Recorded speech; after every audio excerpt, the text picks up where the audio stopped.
Hi guys, മഴത്തോരും മുമ്പേ promo റിവ്യൂവിലേക്ക് എല്ലാവർക്കും സ്വാഗതം.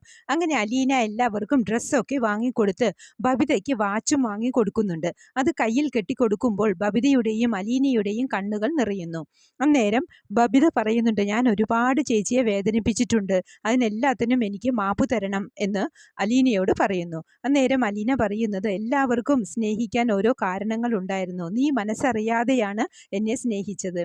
അത് ആദ്യമൊക്കെ എനിക്ക് വിഷമമുണ്ടായിരുന്നു, ഇപ്പോൾ അതൊക്കെ മാറി എന്ന് പറഞ്ഞ് ആശ്വസിപ്പിക്കുന്നുണ്ട് ബബിതയെ. പിന്നീട് അലീന യാത്ര പറയാൻ വൈജയന്തിയെ കാണാൻ വരുന്നു. ഇനിയാണ് ശാപവാക്കുകളും കുറ്റപ്പെടുത്തലുകളും തുടങ്ങുന്നത്. അങ്ങനെയാണ് വൈജയന്തി അലീനയെ സ്വീകരിക്കാൻ പോകുന്നത്. ആദ്യം മനുവിനെയാണ് കാണുന്നത്. മനു ചോദിക്കുന്നുണ്ട്, ഓ, അവസാന യാത്ര ചോദിക്കാൻ വന്നതാണ് അല്ലേ എന്ന് ചോദിച്ചപ്പോൾ അലീന പറയുന്നത്, ആദ്യം മാഡത്തിനോട് പറയണം, പിന്നെ ബാക്കിയുള്ളവരോടും ചോദിക്കണം എന്ന് പറയുമ്പോൾ മനു ചോദിക്കുന്നുണ്ട്, അപ്പോൾ എന്നോടോ എന്ന് ചോദിച്ച് ഭയങ്കര വിഷമത്തോടെ പോകുന്നുണ്ട് മനു. അലീന ഒന്നും പറയാതെ മനുവേട്ടാ എന്ന് വിളിക്കുന്നുണ്ട്. അതിനുശേഷം അലീന വൈജയന്തിയെ കാണുന്നുണ്ട്. വൈജയന്തി അലീനയെ ഒരുപാട് വഴക്ക് പറയുന്നുണ്ട്. അലീന അപ്പോഴും പറയുന്നത്, ഞാൻ മാഡത്തെ സ്വന്തം അമ്മയെ പോലെയാണ് കാണുന്നത്, ഞാൻ ഇവിടെ നിന്നും ഇറങ്ങിയാൽ മാഡത്തിന് ഞാൻ ആരാണ് എന്ന് മനസ്സിലാവും, ഇനി മാഡത്തിന് തിരിച്ചു വീട്ടിലേക്ക് പോകാമല്ലോ എന്നൊക്കെ പറഞ്ഞ് അലീന അവിടെ നിന്നും പോകുന്നുണ്ട്.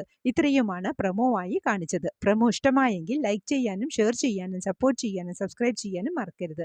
അടുത്തൊരു എപ്പിസോഡിന്റെ പ്രൊമോവുമായി വരുന്നതുവരെ കാത്തിരിക്കുക.